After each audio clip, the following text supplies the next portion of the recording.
그가 찔림은 우리의 허물 때문이요 그가 상함은 우리의 죄악 때문이라. 그가 징계를 받음으로 우리는 평화를 누리고 그가 채찍에 맞음으로 우리는 나음을 받았도다. 아멘. 이 말씀을 가지고 오늘 좀 십자가에 대해서 좀 심층적으로 좀 깊이 들어가는 거죠. 조금 더 깊이 들어가서 계속해서 표현하는 것처럼 우리가 계속해서 좀 십자가 앞으로 더 가까이 가는 거죠. 이제 멀리서 봤다가 이제 한 발짝 한 발짝 앞으로 가면서 이 십자가가 도대체 뭔지, 또 이 십자가의 메시지가 뭔지, 이 십자가 사건이 우리에게 어떤 의미가 있는지, 하나님 뭘 얘기하시는지 그걸 가지고 이제 우리가 하나하나 이제 살펴보는 거죠. 하나하나씩 이렇게 살펴보고 있는 겁니다. 자, 지난주를 좀 복습을 해볼까요? 우리가 십자가에 대해서 두 가지를 살펴봤죠. 하나는 중심성, 십자가가 왜 신앙의 기독교의 중심이 되는지에 대한 얘기를 했고, 또 지난주는 십자가의 고의성, 그러니까 하나님이 십자가에 그 아들을 죽이기로 결정하시고, 또 예수님도 그 십자가에 누가 예수님을 잡아서 죽인 게 아니라 예수님이 십자가에서 죽기로 자발적으로 결정하시고 그렇게 행동하셨다라고 하는 얘기를 한 겁니다.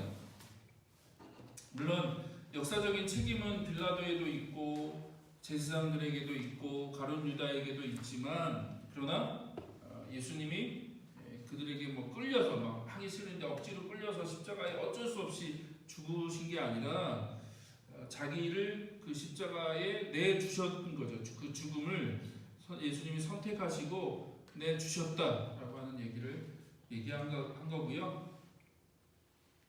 이제 오늘부터는 그러면 그 이유가 뭐냐? 이유가 있을 거 아니에요, 그렇죠? 예수님이 그렇게 죽기로 결정하신 이유, 왜 십자가에서 죽기로 결정하셨는가라고 하는 그 이유에 대해서 우리가 좀 오늘부터는 살펴보려고 합니다.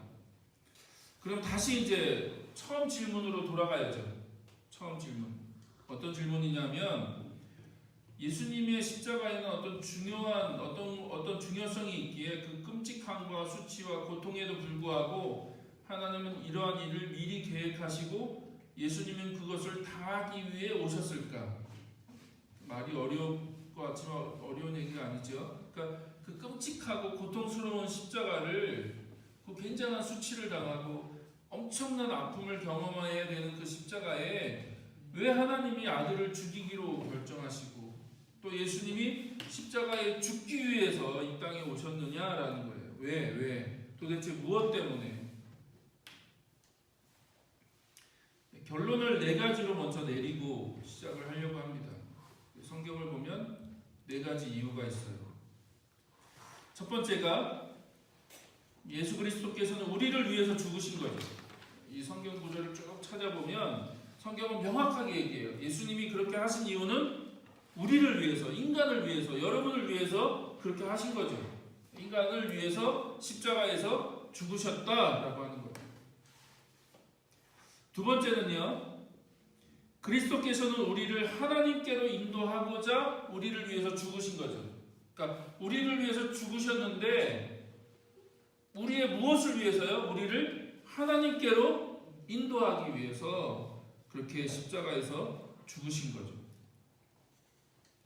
세 번째는요, 그리스도께서는 우리의 죄를 위하여 죽으셨죠. 그래서 우리를 하나님께로 인도하셔야 되는데, 그러니까 우리가 하나님 사이 관계가 깨진 거잖아요. 하나님 우리를 창조하시고 만드셨는데 인간이 죄를 지음으로 인해서 하나님과 관계가 깨진 거죠. 단절된 거죠. 그래서 제가 전에 다른 곳에서 얘기한 것, 죽음, 성경에서 죽음은 단절이죠. 단절, 분리. 그러니까 인간이 죽었다는 말은 육체적으로 죽었다는 말도 있지만 하나님과의 관계가 단절된 거죠. 분리. 근데 예수님은 그 하나님과의 관계를 회복하기 위해 오셨는데 그 관계를 회복하기 위해서 뭘 처리하셔야 돼요? 죄라고 하는 문제를 처리하셔야 된다는 거죠. 그래서 예수님은 우리의 죄를 위해서 십자가에서 죽으셨죠. 네 번째는요, 그리스도께서는 우리의 죽음을 대신하신 것이다.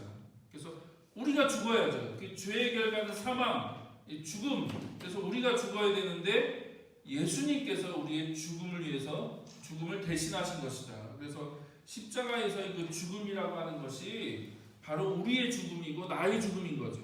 그러나 예수님이 대신 십자가에서 죽으심으로 죄를 해결하신 거고, 죄를 해결하심으로 말미암아 우리를 어떻게 해요? 하나님께로 인도하기 위함이었다라고 성경은 명확하게 얘기합니다. 자, 그러면 이 네 가지를 설명하기 위해서 그 예수님의 그 마지막 생애의 마지막 그 세 가지 장면을 우리가 이제 살펴볼 거예요. 예수님이 이제 죽으시기 전 24시간을 우리가 살펴볼 건데, 그 24시간 중에서 세 개의 장면, 하나는 다락방, 하나는 겟세마네 동산, 하나는 골고다에서의 그 십자가 사건을 우리가 이제 간단하게 살펴볼 겁니다. 그래서 그 장면마다 예수님의 말씀이 나오고, 그 말씀이 십자가에 대한 굉장히 깊은 메시지를 전달하기 때문에 우리가 그걸 잠깐 살펴볼 겁니다. 자, 다락방에서는 그 주의 만찬, 우리가 성만찬, 성찬이라고 하는 주의 만찬을 제정하셨죠. 예수님이 직접 성만찬을 제정하셨어요. 그리고 겟세마네에서는 예수님이 고뇌의 기도를 하시죠. 깊은 고뇌의 기도. 그 다음에 십자가에서는 유기, 그러니까 하나님으로부터 버림받은 것에 대한 고통의 호소를 예수님이 하시죠. 그것이 무엇인가, 또 그것이 왜 십자가와 연결되는가라고 하는 걸 살펴보려고 합니다. 자, 예수님은 지상에서 마지막 저녁을 제자들과 이제 따로 조용하게 보내기 위해서 어느 한 집의 다락방을 선택하시죠. 그리고 그 다락방에서 이제 유월절 식사, 이제 유대인들은 전통적으로 유월절 저녁에 식사를 하죠. 모여서 식사를 합니다. 그러니까 그 식사를 제자들과만 이제 따로 아주 조용하게 하시려고 그걸 준비하셨죠. 그래서 이제 그게 무교절 첫날이고, 그 유월절 전날 저녁 음식을 먹기 위해서 그 집에 모인 거죠. 근데 그 집에 모였을 때 예수님 먼저 제자들이 발을 씻겨 주시죠. 제자들이 발을 씻겨 주시는데, 이거는 종이 하는 일이었어요. 원래 그 당시 손님이 오면 종이 손님의 발을 씻겨 주는 거거든요. 그러니까 이 굉장히 천한 일로 여긴 겁니다.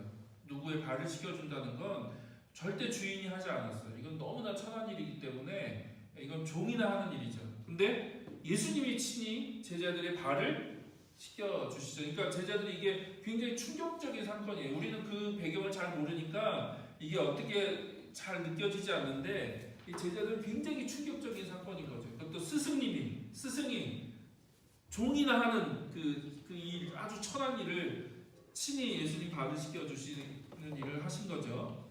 그리고 서로 겸손히 섬길 것을 얘기하시고, 또 이별에 이제 내가 이제 곧 간다, 이별에 대해서 얘기하시고, 그 다음에 이제 성령님이 오신다, 내가 가면 성령님이 다시 오실 거다라고 하는 얘기를 하세요. 그게 이제 요한복음에 의하면 예수님이 이런 말씀을 하셨죠. 그리고 나서 이제 식사가 진행되는, 어느 정도 진행되는 시점에서 예수님이 갑자기 빵 한 덩어리를 이제 드시고 그걸 축사하시고 이제 감사하셨다는, 감사기도, 하나님께 감사기도 하시고 그것을 떼주시는 거죠. 빵을 직접 떼주시면서 이것은 너희를 위하여 주는 내 몸이다. 너희가 이를 행하여 나를 기념하라 라고 말씀하시죠. 그리고 똑같은 방식으로 또 이제 잔을, 포도주를 잔에 담아서 이제 그 포도주 잔을 주시면서 비슷한 얘기를 하시는 거죠. 이 잔은 내 피로 세운 새 언약이다. 이것을 행하여 마실 때마다 나를 기념하라 라고 하시면서 예수님이 친히 성찬을 그러니까 성찬에 대해서 계속해서 지킬 것을 말씀하시는 거죠. 자, 이것은 참으로 의미심장한 행위예요. 그리고 굉장히 의미심장한 말씀입니다. 왜냐하면 이 행동과 말씀은 자신의 죽음에 대한 예수님의 견해, 그러니까 곧 다가올 죽음에 대해서 예수님이 어떻게 생각하시는지에 대해서 명확하게 말씀하시기 때문에 그래요. 자, 적어도 세 가지가 있습니다. 자, 첫 번째는요, 예수님의 죽음의 중심성이에요. 그러니까 그 말씀을 살펴보면 그 말씀의 그 핵심은 예수님이 죽겠다는 거죠. 내가 곧 죽을 거야 라고 하는 얘기를 하시는 거예요. 그리고 그 죽음이 어떤 의미가 있는지에 대한 얘기를 예수님이 하시는 겁니다. 자, 이게 이제 어떻게 보면 마지막 제자들과 보내는 식사잖아요. 죽음을 앞두고 이제 곧 있으면 십자가에 체포돼서 십자가에서 죽을 건데, 그러니까 쉽게 말하면 예수님이 아시죠. 이제 내가 곧 체포되고 내가 이제 곧 십자가에서 죽을 거고, 이 자리, 제자들과 보내는 이 식사 자리가 마지막 자리야, 마지막 식사 자리야라고 하는 것을 예수님이 분명히 알고 계시는 거죠. 그럼 굉장히 중요한 자리죠. 마지막 제자들과 보내는 식사 자리에서 예수님이 다른 어떤 이야기를 하시지 않고 뭘 얘기하셨냐? 성찬에 대해서 얘기하셨다고요. 빵을 주시면서 이건 내 몸이다, 잔을 주시면서 이거는 내 피다라고 하시는 말씀, 그리고 이것을 계속해서 지켜라, 계속해서 지켜라 라고 하는 굉장히 중요한 말씀을 하셨다는 거죠. 그러면 이거는 그냥 내가 이제 곧 죽는다, 나 이제 간다, 잘 지내라, 이제 너희들끼리 이제 잘 지내, 마치 이제 죽음을 앞에 두고 어떤 가족이나 친척을 불러놓고 마지막 유언을 하시고 이제 나는 갈 거야, 이제 잘 지내, 그런 얘기가 아니라는, 그런 분위기가 아니라는 거야. 이건 그런 이야기가 아니라 너희들이 이제 계속해서 반복적으로 무엇을 행해야 될 것인지에 대해서 예수님이 말씀하신 거죠. 이것을 행하여 나를 기념해라. 그러니까 기억하라는 거예요. 기억. 이 행위를 통해서 계속해서 나를 기억해라. 너희들이 모일 때마다 빵을 띄고 잔을 나누면서 계속해서 나를 기념하라 라고 하는 얘기를 하신 거죠. 그렇다면 제자들이 해야 할 일은 무엇이냐는 거예요. 그리고 예수님이 그거를 모범적으로 보여주신 거죠. 이제 빵을 띄고 포도주 잔을 나누고 하는 그 일을 통해서 무엇을 얘기하시나요? 계속해서 무엇을 반복해야 되는지에 대해서 예수님이 말씀하신 것인지 우리가 좀 살펴볼 필요가 있다는 거죠. 이게 무슨 말이냐면 떡과 포도주가 상징하는 바가 뭐냐, 떡은 뭐고 포도주는 뭐냐라는 거예요. 자, 예수님 명확하게 말씀하시죠. 떡은 너희를 위해서 주는 내 몸이다. 내 몸이야. 그리고 포도주는 뭐예요?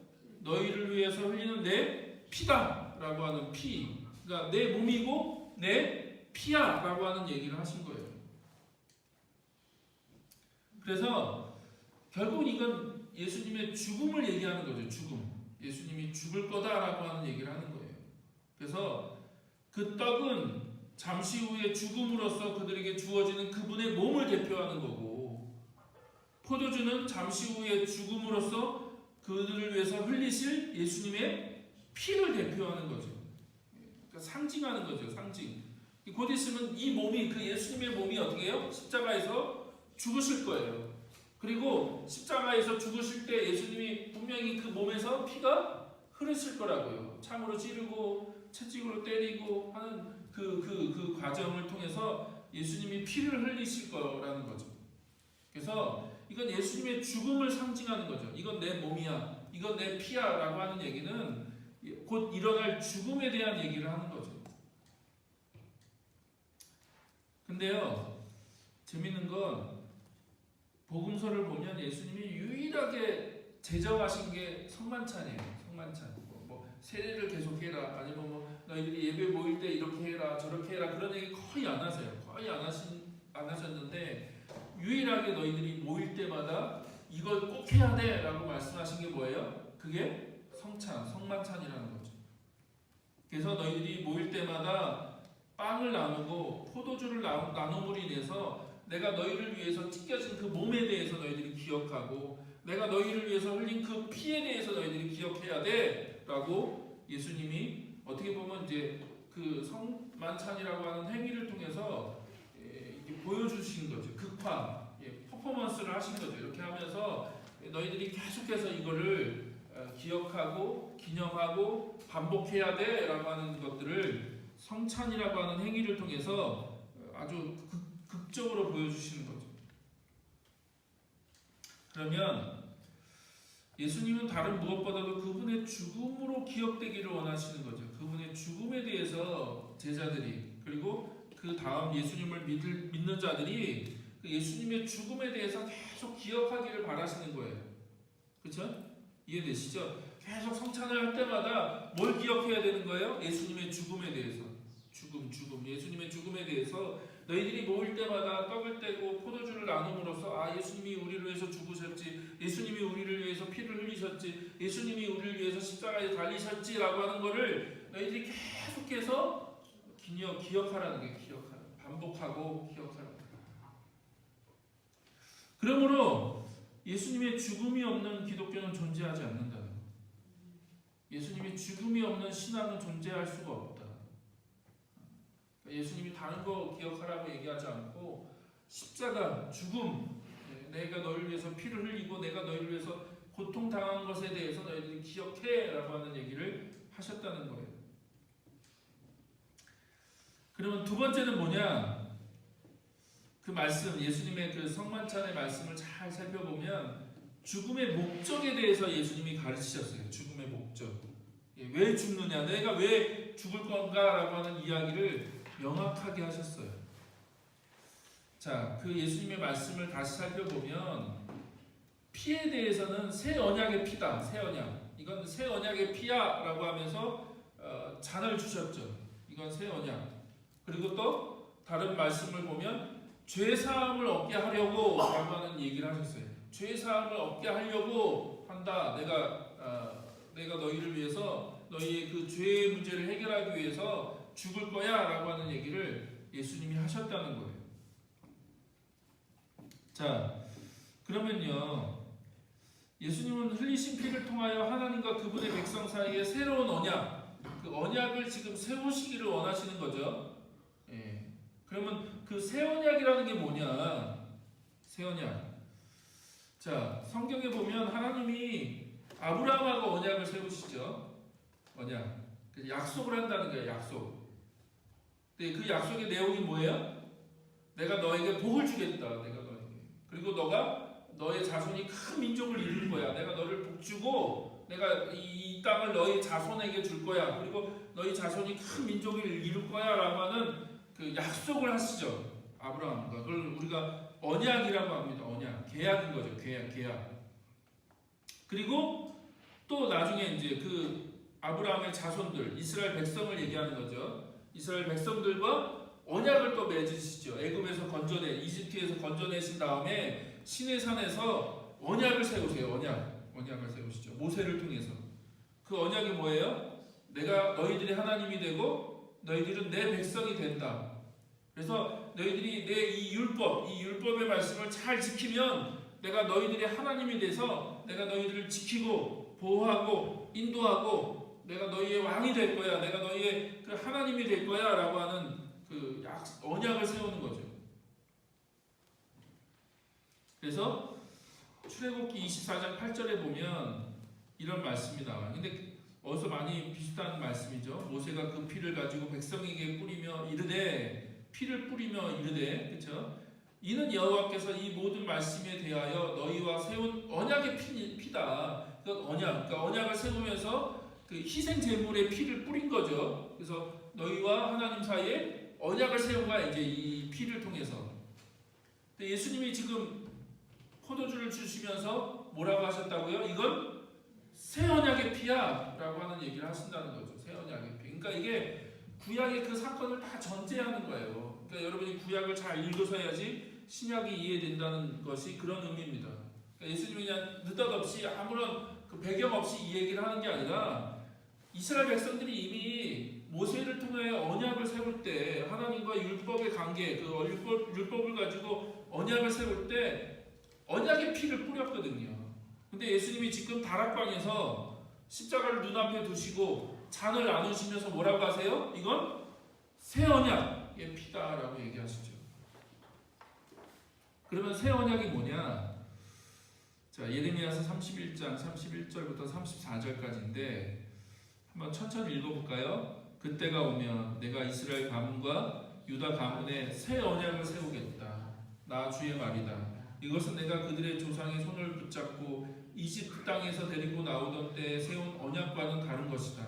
내가 그들의 남편이 되었어도 그들은 나의 언약을 깨뜨려 버렸다. 나 주의 말이다. 이게 무슨 얘기냐면 방금 얘기한 거예요. 모세를 통해서 언약을 세운 거죠. 언약을 세웠어요. 율법을 가지고. 근데 그 언약의 핵심이 뭐예요? 남편과 부인이 되는 거죠. 마치 결혼하는 것처럼 내가 그들의 남편이 되고 이스라엘 백성이 내 아내가 되는 거죠. 내 부인. 근데 그들이 어떻게 했어요? 그 언약을 깨뜨렸다고요. 그 언약을 깨뜨렸어요. 불순종한 거예요. 하나님의 그 율법의 말씀을 불순종함으로 그 언약을 깨뜨렸어요. 그래서 하나님이 지금 뭐라고 하시는 거예요? 그 언약, 모세와 세운 언약을 내가 이제는 끝내버리겠다. 폐기하고 새로운 언약을 세울 거야. 새로운 언약을 세울 거야 라고 하는 얘기를 하시는 거죠. 자, 그러면 그 새 언약이 뭐냐? 계속 읽겠습니다. 그러나 그 시절이 지난 뒤에 내가 이스라엘 가문과 언약을 세울 것이니 나는 나의 율법을 그들의 가슴 속에 넣어주며 그들의 마음판에 새겨 기록하여 나는 그들의 하나님이 되고 그들은 나의 백성이 될 것이다. 나 주의 말이다. 그러니까 모세를 통해서 세운 언약은 하나님이 돌에 율법을 새겨서 준 거죠. 그렇죠? 그게 십계명이죠. 율법을 대표하는 십계명. 하나님 돌판에 직접 새겨서 주셨죠. 근데 새 언약은 뭐예요? 앞으로 세울 새 언약은 하나님의 말씀을 어떻게 해요? 너희 가슴 속에 새기겠다. 마음판에. 종이나 돌판이 아니라 내가 직접 너희들의 마음판에다가 내 말씀을 새길 거야 라고 하는 얘기를 하는 거죠. 그리고 그것을 통해서 나는 그들의 하나님이 되고 그들은 나의 백성이 될 거다 라고 하는 얘기를 하시는 거예요. 자, 또 읽을까요? 그때는 이웃이나 동포끼리 서로 너는 주님을 알아라 하지 않을 것이니 이것은 작은 사람으로부터 큰 사람에 이르기까지 그들이 모두 나를 알 것이기 때문이다. 내가 그들의 허물을 용서하고 그들의 죄악을 다시는 기억하지 않겠다. 나 주의 말이다. 자, 새 언약의 본질이 뭐예요? 하나님을 알게 될 거라는 거예요. 하나님. 모든 사람이 이제는 하나님을 알게 될 거예요. 왜요? 하나님이 그 모든 사람들의 마음판에다가 하나님의 말씀을 새길 것이기 때문에. 그리고 그 일이 일어나려면 어떤 일이 있어야 돼요? 하나님이 그 모든 사람들의 죄를 용서하시는 일이 있어야 되는 거죠. 그래서 새 언약은 하나님의 말씀이 그 마음판에 새겨지는 거고 하나님이 그들의 죄, 허물을 용서하시고 그들의 죄악을 다시는 기억하지 않는 것. 그게 이제 새 언약, 그 새 언약을 통해서 일어나는 일이죠. 근데 600년이 흐른 다음에 예수님이 어느 날 예루살렘의 조용한 아주 작은 다락방에 모여서 제자들을 앉혀놓고 지금 잔을 주시면서 뭐라고 얘기하시는 거예요? 이 잔은, 이 포도주는 새 언약의 피다. 새 언약의 피. 뭘 갖고 얘기하는 거예요? 방금 예레미야 31장 31절 이하의 그 약속을 예수님이 가지고 얘기하시는 거예요.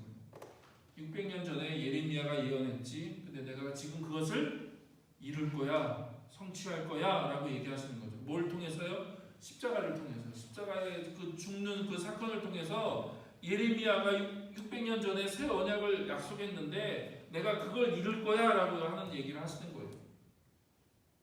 그래서 새 언약의 본질은 죄 용서.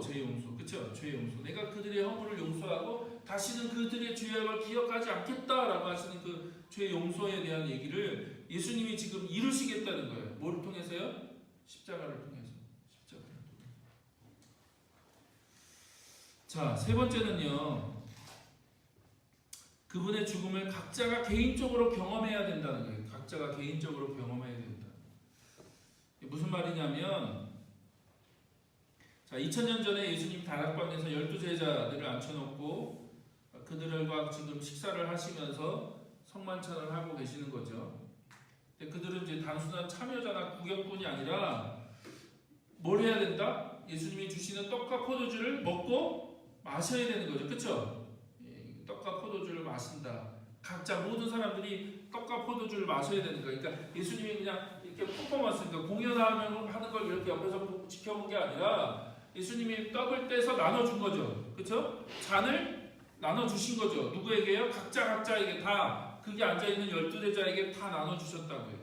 그게 뭘 의미하느냐? 결국은 우리 모두가 다 어떻게 해야 된다? 예수님의 십자가와 예수님의 그 죽음의 그 경험들이 나의 경험이 돼야 된다는 거예요. 나의 경험. 내가 그 경험에 동참하고 그 십자가의 죽음에 참여한다는 거예요. 내가 그 떡을 받아 먹고 잔을 받아서 마신다는 건 내가 예수님의 죽음이 나의 죽음이 되고 내가 예수님의 죽음에 동참하고 참여하겠습니다라고 하는 의미라는 거예요.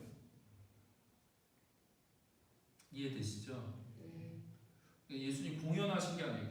맛있는 공연을 하신 게 아니고 지금 그 제자들에게 너의 사건이 돼야 돼. 그 사건. 내가 이제 죽을 건데 그 사건은 너가 십자가를 그냥 멀리서 구경하는 정도가 아니라 그 사건은 어떤 거예요? 너의 사건이야. 너의 사건. 너가 경험해야 되고 네가 참여해야 되고 너를 위한 그 죽음이야라고 하는 얘기를 예수님이 하시는 거죠.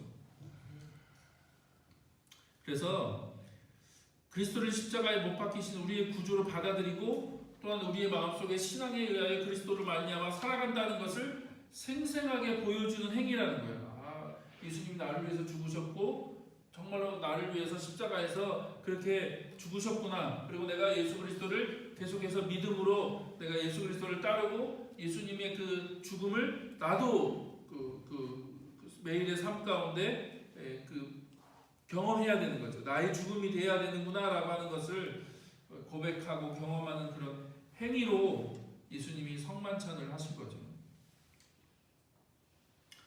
자, 그래서 마태복음 6장 53절 55절 이렇게 얘기합니다. 같이 한번 읽어볼까요? 요한복음 같이 한번 읽어볼까요? 내가 진정으로 너희에게 말한다. 너희가 인자의 살을 먹지 아니하고 또 인자의 피를 마시지 아니하면 너희 속에는 생명이 없다. 내 살을 먹고 내 피를 마시는 사람은 영원한 생명을 가지고 있고 마지막 날에 내가 그를 살릴 것이다. 내 살은 참 양식이요 내 피는 참 음료로다. 무슨 말이에요? 진짜 예수님의 살과 피를 먹고 마시라는 얘기가 아니잖아요. 그렇죠? 진짜 예수님의 살과 피를 먹고 마시라는 얘기가 아니라 너희들이 이 성만찬을 통해서 정말 예수님의 살을 먹고 예수님의 피를 마신다라고 하는 그 개념을 가지고 우리가 성만찬에 참여하는 거죠. 그리고 그것이 단순히 먹고 마시는 걸로 끝나지 않고 그것이 어떤 의미가 있어요? 예수님과의 관계, 예수님과의 교제. 그래서 예수님이 내 삶이 되고, 그렇죠? 내 삶의 구주가 되고, 그래서 내가 그 예수님과 함께 산다라고 하는 의미가 있는 거죠. 그게 영생이고요. 자, 그래서 그분이 죽으심으로써 우리에게 자신의 살과 피를 주셨다는 것과 우리가 그분의 죽음으로 인한 복을 우리의 자신의 것으로 삼는 것은 별개의 일이에요. 무슨 말인지 아세요?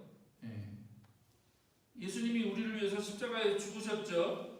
그걸 아는 거, 그걸 그냥 아는 거 그게 중요한 게 아니죠. 그렇다고 그게 내게 되는 게 아닌 거죠. 예수님의 그 죽음으로써 주어지는 그 복을 내 것으로 삼는 일이 필요한 거죠. 그렇죠?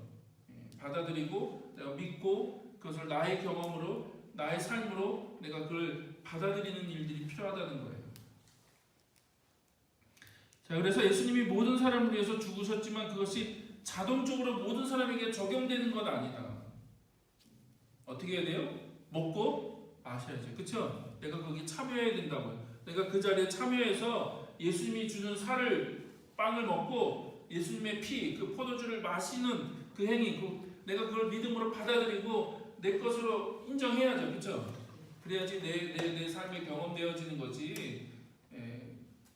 그렇지 않고서는 그것이 나의 사건이 될 수 없는 거죠. 그래서 여러분이 성만찬에 참여한다는 것이 어떤 의미가 되는지를 다시 한번 좀 기억할 수 있었으면 좋겠고요. 그래서 여러분의 사건이 되시기를 축복합니다. 자, 크게 두 번째는요. 예수님이 이제 성만찬 그 식사 자리를 끝내시고 기도하러 겟세마네 동산, 우리가 이제 보통 겟세마네 동산이라고 하는데 감난산이죠. 감난산. 그곳으로 이동하시죠. 예수님 이제 제자들과 함께 예루살렘 도시를 가로질러서 그 건너편에 있는 기도원 골짜기 그 감난산으로 올라가시죠. 그리고 감난산 안에 감난원, 그러니까 겟세마네 기름을 짜는 곳이라고 하는 그곳에 들어가시죠. 그리고 그곳에서 예수님은 기도를 하십니다. 근데 그 요한복음에 보면 예수님이 그 길을 즐겨 찾으셨던 곳인 것 같아요. 기도하기 위해서 자주 찾으셨던 곳이 그 겟세마네 그 동산이죠. 그래서 예수님은 그곳에서 기도를 하시는데, 자, 십자가가 얼마나 하나님에게 있어서 예수님께 얼마나 큰 값을 요구하시는 것인지 우리가 그 예수님의 기도를 통해서 우리가 이제 확인할 수 있어요. 자, 한번 어떤 사건들이 있었는지 잠깐 살펴봤으면 좋겠는데요. 예수님은 제자들에게 깨어 기도하라고 권고하시고요. 3명의 제자들을 돌 던지며 닿을 거리만큼 더 들어가시는 거죠. 숲속으로. 베드로, 야고보, 요한을 데리고 조금 더 들어가셔서 거기서 이제 기도하시죠. 어떻게 기도하세요? 심히 고민하여 죽게 되었다고 말씀하시면서 예수님께서 제자들에게도 기도를 좀 하라고 요구하시고, 예수님 이제 홀로 이제 기도하시죠. 얼굴을 땅에 대시고 엎드려서 기도하십니다. 근데 뭐라고 기도하세요? 이렇게 기도하시죠. 나의 아버지, 하실 수만 있으시면 이 잔을 내게서 지나가게 해주십시오. 그러나 내 뜻대로 하지 마시고 아버지의 뜻대로 해주십시오라고 하는 이 기도를 굉장히 진지하게, 그렇죠? 아주 처절하게 예수님이 3번 기도하시죠. 3번. 자, 근데 예수님이 이 기도를 하실 때 굉장히 격한 감정이 있었음을 우리가 복음서를 통해서 확인할 수 있어요. 굉장히 강렬한, 그러니까 아주 강렬한 단어를 사용하거든요. 누가복음에는 고뇌에 차서 기도하셨다. 고뇌에 찼다는 말은 소스라침, 섬뜩해서 움츠린 그런 의미가 있어요. 그러니까 예수님이 굉장히 소스라치시면서 깊은 고뇌 가운데, 깊은 근심 가운데 기도하셨다는 거예요. 그리고 그 기도가 얼마나 간절하셨는지 땀이 땅에 떨어지는 핏방울처럼 보였다는 거예요. 땀을 뻘뻘 흘리시면서 기도하시는데 그게 마치 이게 피가 떨어지는 듯한, 피가 몸에서 이렇게 흐르는 듯한 그렇게 보일 정도로 예수님이 정말 고뇌에 차서 기도하셨다는 거예요. 또 마태복음에 보니까 근심하며 괴로워하셨다. 기도하시면서 근심하고 괴로워하셨다는데 그 의미를 조금 더 풀어보면 낙담이 조금 섞여 있을 수도 있는, 혹은 혐오스러운 반감, 그러니까 굉장히 불편한 마음인 거죠. 굉장히 불편한 마음, 어려운 마음으로 예수님이 기도하신 거예요. 근심하면서 괴로워하면서 기도하셨죠. 또 마가복음에 보면 심히 놀라고 괴로워했다라고 되어 있습니다. 이걸 정확하게 표현하면 두려움에 사로잡혀서, 큰 두려움에 사로잡혀서 예수님이 기도하셨다라는 거예요. 그러니까 굉장히 예수님의 감정적인 표현인 거죠. 이건 굉장히 강렬한, 그래서 불안한 마음이 있었고 거의 공포에 사로잡힌 어떤 그런 감정들, 앞으로 일어날 일에 대한 그 극심한 고통을 예수님이 느끼시면서 땀을 뻘뻘 흘리시면서 기도하셨다는 거예요. 그리고 예수님이 그 앞으로 다가올 그 고통, 그 십자가의 그 사건을 뭐라고 표현하셨어요? 쓴 잔이라고 표현하셨어요. 잔. 그래서 이 잔이 나에게서 지나가기를 원합니다. 이 잔이 나에게서 지나가기를 원합니다. 이 잔이 나에게서 지나가기를 원합니다라고 3번씩이나 예수님이 기도하셨죠. 그러면 이 잔이라고 하는 게 뭐냐? 앞으로 경험하게 될 육체적인 고통, 제자들의 배신, 부인, 그거로 인한 정서적인 괴로움, 또 그 대적자들, 예수님을 모함하고 예수님을 죽이려고 하는 사람들의 어떤 모욕과 학대를 의미하는 걸까요? 십자가의 고통, 십자가에서 달릴 때 육체적으로 엄청난 깊은 고통을 겪고, 또 제자들은 다 도망갈 거고, 또 그 제자 중에 한 명은 나를 팔 거고, 또 다른 제자는 나를 3번이나 부인할 거고, 그러니까 예수님이 얼마나 깊은 배신감이 들겠어요. 그리고 예수님을 십자가에 달릴 때 막 얼굴에 침을 뱉고 따귀를 때리고 몸을 완전히 벗겨서 나체로 십자가에 달리게 될 거고 하는 그런 모든 고통, 그런 어떤 정서적이고 괴로운 어떤 그런 감정, 그것 때문에 예수님이 그 괴로워하시는 걸까요? 그걸 잔이라고 표현할까요? 근데 성경에 보면 예수님은 굉장히 불굴의 용기를 많이 보여주셨다는 거예요. 불굴의 용기. 예. 그래서 앞으로 다가올 슬픔과 공포에 압도되어서 가능하면 그 잔을 마시는 일을 피해달라고 기도한 것이 아니다. 그게 아니에요. 예수님이 여기서 말하는 그 잔은 십자가에서 경험하게 될 그 고통, 정서적인 어려움, 그 불편한 감정, 그걸 얘기하는 게 아니라는 거예요. 자, 잔은요, 육신적이고 정신적인 고통을 의미하지 않아요. 도리어 그것은 온 세상의 죄를 짊어진다는 영적인 고뇌, 달리 말하면 그 죄 위에 떨어지는 하나님의 심판을 견뎌야 한다는 영적인 고통을 의미한다. 이해되세요? 왜냐하면 성경에서 잔은요, 하나님의 진노를 가리키는 거예요. 보통 성경에서 잔이라고 하는 표현을 쓸 때는 하나님의 진노, 하나님이 임하시는 진노를 상징해요. 그러므로 예수님이 이 잔을 나에게서 좀 피하게 이 잔을 마시지 않기를 원합니다라고 얘기하신 건 육체적인 고통, 정신적인 어떤 고통을 얘기하는 게 아니라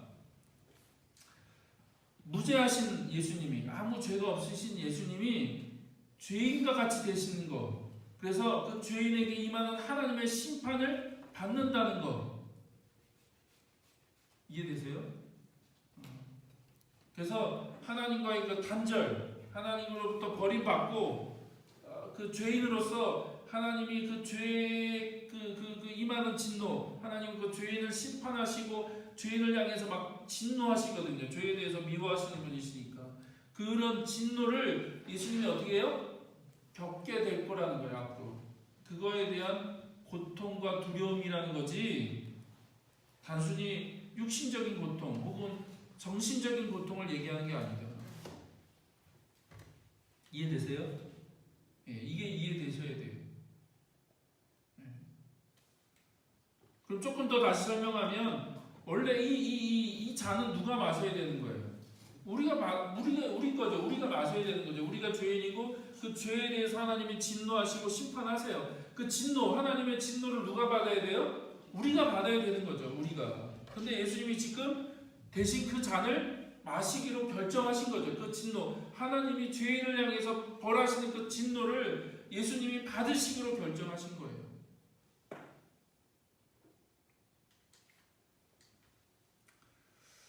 그러나 예수님은요, 어떻게 기도를 마무리하세요? 나의 원대로 마옵시고 아버지의 원대로 하옵소서. 순종하기로, 그렇죠? 순종하기로 결정하죠. 왜냐하면 하나님의 사랑의 목표가 죄인을 구원하시는 것이었고, 그 구원의 방법이 의로운 방법이어야 된다는 거예요. 의로운 방법.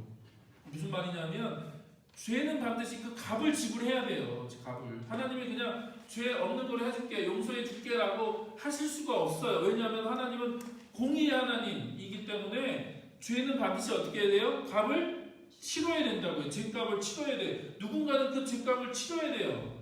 그리고 말씀드린 것처럼 그 죄값은 원래는 우리가 치러야죠. 내가. 근데 그 죄값을 누가 치르기로 결정하신 거예요? 예수님이 치르기로 결정하신 거죠.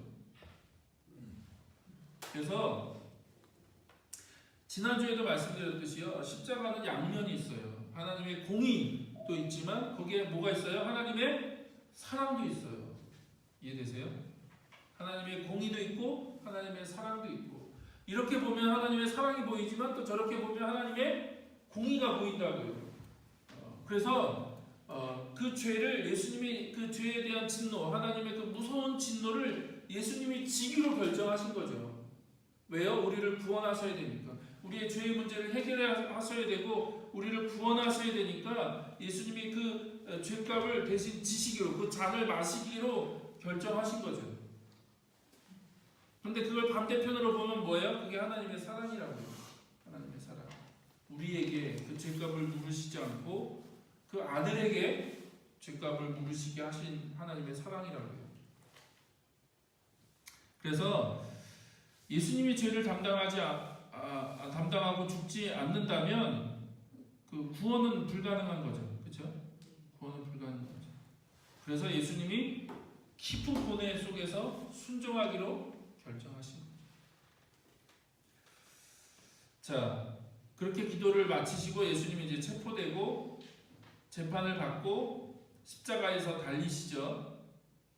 그리고 이제 예수님이 십자가에 달리기 위해서 친히 십자가를 지고 골고다라고 하는 그 곳으로 십자가를 지고 가시죠. 그래서 우리가 이제 보통 그걸 라틴어로 하면 그걸 갈보리란 말이거든요. 골고다가 라틴 말로 갈보리. 그래서 갈보리란 말이 무슨 의미입니까를 물어보시는 분이 계시는데, 골고다는 갈보리 같은 말입니다.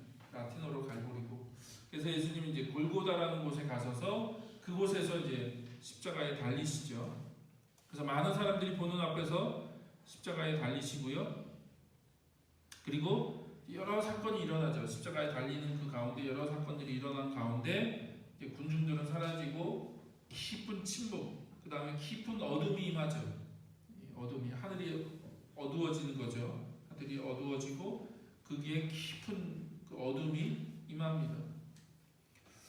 그래서 더글라스 웹스터라는 사람이 이런 얘기를 했어요. 하나님의 아들이 탄생할 때는 한밤에 밝음이 있었다. 그렇죠? 밤에 예수님이 탄생하셨는데 그 한밤에 밝음이 있었지만, 그러나 하나님의 아들이 죽으실 때는 한낮에 어두움이 있었다는 거예요. 그래서 성경은 그 침묵과 어둠에 대해서 얘기하시죠. 여러 가지 표현을 하세요. 그 침묵, 그 어둠이 어떤 거냐? 여러 가지로 표현하시는데, 자, 한번 살펴볼까요? 갈라디아서 3장 13절. 그리스도께서 우리를 위하여 저주를 받은 사람이 되심으로써 우리를 율법의 저주에서 속량하셨다. 그 어둠이 뭐예요? 우리를 그 죄에서 속량하시기 위한 어둠인 거죠. 그렇죠? 그 어둠을 예수님이 대신 감당하신 거죠. 고린도후서 5장 21절. 하나님께서는 죄를 모르시는 분에게 우리 대신으로 죄를 씌우신 거죠. 그것은 우리가 그리스도 안에서 하나님의 의가 되시려는 것입니다. 자, 베드로전서 2장 24절. 그는 우리 죄를 자기 몸소 지시고서 나무에 달리셨습니다. 그것은 우리가 죄에는 죽고 의에는 살게 하시려는 것이었습니다. 그가 매를 맞아 상함으로 여러분이 나음을 얻었습니다. 또 3장 18절. 그리스도께서는 죄를 사하시려고 단 한 번 죽으셨습니다. 곧 의인이 불의한 사람을 위하여 죽으신 것입니다. 그것은 그가 육으로는 죽임을 당하고 영으로는 살리심을 받으셔서 여러분을 하나님 앞으로 인도하시려는 것입니다. 라고 얘기하시죠. 또 마가복음 10장 45절. 인자는 섬김을 받으러 온 것이 아니라 섬기려 왔으며 많은 사람을 구원하기 위하여 치를 몸값으로 자기 목숨을 내주러 왔다. 라고 말씀하시죠. 또 오늘 우리가 읽었던 이사야 53장 5절 6절. 그가 찔린 것은 우리의 허물 때문이고 그가 상처를 받은 것은 우리의 악함 때문이고 그가 징계를 받음으로 우리가 평화를 누리고 그가 매를 맞음으로 우리가 병으로부터 나음을 얻었다는 거예요. 그래서 예수님이 십자가에 달리실 때 친히 죄와 저주를 담당하시기 위해서 자기가 죄와 저주가 되셨다는 거예요. 이건 다음 주에 더 자세하게 나눌게요. 이걸 이해하셔야 돼요. 예수님이 그냥 죄와 저주를 담당하셨다 그 정도가 아니라 친히 죄 자체가 되시고 저주 자체가 되셔서 십자가에서 죽으셨다는 거예요. 그렇기 때문에 이제 그거를 상징적으로 보여주는 모습이 뭐예요? 예수님이 달리신 그 장소에 깊은 흑암이 임한 거죠. 깊은 흑암이 임한 거죠. 그래서 성경은 흑암이라는 게 뭐냐? 하나님은 빛이시죠, 그렇죠? 그래서 하나님으로부터 분리되었다, 하나님으로부터 떨어졌다라고 할 때 그게 어둠이라고 표현하는 거예요. 어둠. 그래서 예수님이 지옥을 표현하실 때 어떻게 표현하셨냐면 바깥 어두운 곳이라고 표현하셨거든요. 왜냐하면 지옥에는 하나님의 임재의 빛이 완전히 없기 때문에 그 지옥은 바깥 어두운 곳이죠. 근데 예수님이 친히 그 어둠 자체가 되신 거죠. 어둠 자체가 되셨다. 어두운 곳으로 예수님이 내던져지신 거죠. 하나님이 그러니까 우리를 구원하기 위해서 우리의 그 어둠, 우리의 그 죄악, 우리의 그 저주를 해결하기 위해서 하나님의 아들을 어떻게 해요? 그 어두운 곳으로 집어 던지신 거죠. 그래서 그 흑암이 3시간 정도 지속됐다고 성경은 얘기하고 있습니다. 왜냐하면 예수님이 십자가에 못 박히는 것이 3시, 오늘로 말하면 9시였거든요. 오전 9시. 밤새도록 재판을 받고 오전 9시, 3시에 십자가에 달리셨는데 어두움이 임한 것이 제 6시, 12시였거든요. 12시. 그리고 이제 예수님이 어둠 속에서 마지막으로 크게 소리를 한번 지르시고 이제 운명하시는데 그게 이제 엘리 엘리 라마 사박다니, 그러니까 이게 아람어 방언인데 아람어 나의 하나님 어찌 나를 버리시나이까 라고 하는 큰 소리를 외치시고 운명하셨는데 그게 9시 오후 3시였거든요. 그러니까 3시간 가까이 어떻게 해요? 그곳에 깊은 어둠이 임한 거죠. 그리고 예수님은 마지막으로 그 죽으시기 마지막으로 외치신 이 얘기 엘리 엘리 라마 사박다니, 하나님이 왜 나를 버리십니까? 하나님 왜 나를 버리십니까? 라고 하는 그 고통의 호소를 예수님이 하신 거죠. 이 말의 의미는요, 하나님 나를 버리셨다는 거예요. 유기, 하나님 나를 버리셨다, 하나님 나를 포기하셨다. 이게 굉장히 무서운 외침인 거죠. 왜냐하면 예수님은 한 번도 하나님과 떨어지신 적이 없으셨거든요. 한 번도 아버지가 나를 혼자 두지 않으신다라고 예수님이 계속 얘기하셨거든요. 아버지께서 나를 사랑하셔서 인자를 혼자 두지 않으신다. 그래서 예수님이 한 번도 하나님과 떨어지신 적이 없으셨는데 하나님과의 분리, 하나님과의 단절을 언제 경험해요? 이때 경험하는 거죠. 그걸 상징적으로 보여주는 게 어두움이 임한 거죠. 그곳에 어두움이 3시간 가까이 깊은 어두움이 임했다. 이것은 예수님이 시편 22편 1절을 인용하신 거예요. 시편 22편 1절 인용하셨는데 이 말의 의미가 뭐냐? 이 말에 왜 예수님이 운명하시기 전에 엘리 엘리 라마 사박다니 나의 하나님 어찌 나를 버리십니까? 라고 하는 그 고통의 호소를 하셨냐? 이것은 사람으로부터의 그 버림받음을 얘기하는 게 아니라 하나님으로부터도 완전히 버림을 받았다는 거예요. 하나님이 나를 완전히 버렸다. 그러니까 등을 돌렸다. 하나님이 나에게 향해 있던 그 얼굴을 완전히 돌린 거죠. 나를 완전히 버린 거죠. 그래서 그 예수님이 하나님으로부터 버림받았다고 하는 그 경험이 너무나 깊은 고통이 되는 거예요. 방금 얘기했죠. 예수님이 계속 나는 혼자 있는 것이 아니라 아버지께서 나와 함께 계신다라고 예수님 말씀하셨는데 언제 하나님으로부터 버림을 받았죠? 언제 그 하나님으로부터 분리의 경험을 경험하셨냐? 이때요. 이때 하나님이 나를 완전히 버리셨구나. 하나님 나를 기억도 안 하시고 나를 생각도 안 하시는구나. 나는 하나님으로부터 버림받았구나라고 하는 그걸 예수님이 이 십자가 위에서 겪으신 거죠. 자, 그거에 대해서 칼빈이 이런 얘기를 했어요. 한번 읽어볼까요? 만약 그리스도께서 60만 죽으셨다면 그 죽음은 유효하지 못했을 것이다. 만약 그분의 영혼이 그 형벌을 함께 받지 않으셨다면 그분은 육신의 구속자 받게 되지 못하셨을 것이다. 그분은 정죄받고 버림받고 인간의 무서운 고통을 그의 영혼까지 담당하심으로써 더 크고 엄청난 값을 치르십니다. 그러니까 단지 십자가에 죽으셨다는 게 육체적인 고통만을 겪으신 게 아니라는 거예요.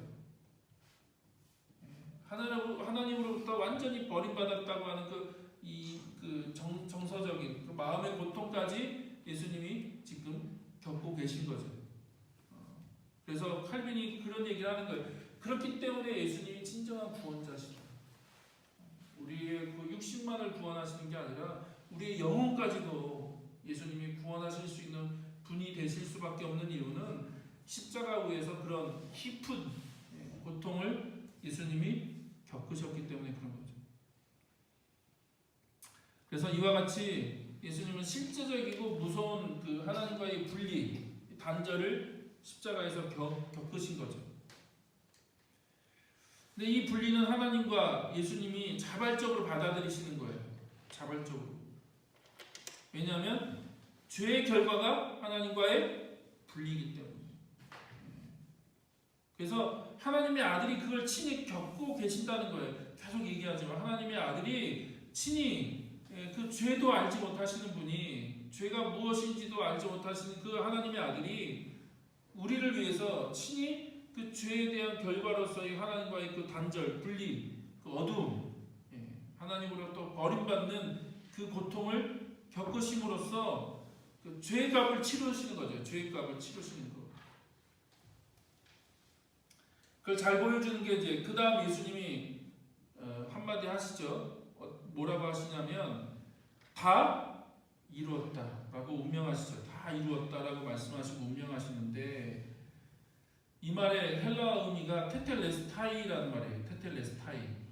근데 재밌게도요, 이 테텔레스타이, 다 이루었다라는 말의 의미는 뭐냐면 어떤 물건을 샀을 때 물건값을 다 지불했다, 완불했다, 다 갚았다라는 의미예요. 그러니까 내가 다 지불했어, 내가 다 완불했어, 내가 다 갚았어 라고 말씀하시고 운명하셨다는 거죠.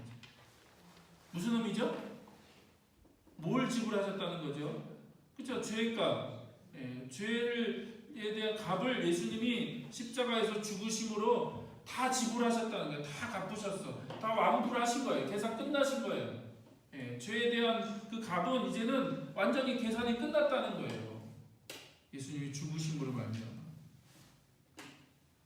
그래서 예수님은 세상에 죄를 짊어지신 거죠. 오타가 나는데 세상에 죄를 짊어지시고 의도적으로 그리고 자유롭게 예수님이 그것을 선택하심으로 말미암아 하나님의 사랑이 얼마나 큰지 그걸 보여주시는 거죠. 예수님은 우리를 구원하시기 위해서, 우리의 구원을 마련하시기 위해서 하나님과 인간 사이에 새 언약을 세우시는 거죠. 그게 죄의 용서를 받는 새 언약, 그 새 언약을 친히 예수님이 십자가를 통해서 세우고 계시는 거죠. 자, 정리하겠습니다. 세 가지로 정리할 수 있는데요. 우리의 죄는 너무나 끔찍한 거죠. 이 십자가를 보면서 우리가 한 가지 확인할 수 있는 건, 죄는 너무나 끔찍한 거죠. 그리고 십자가를 통해서 죄의 심각성, 죄가 얼마나 처절하고 얼마나 심각한 것인지에 대해서 우리가 알 수 있다는 거예요.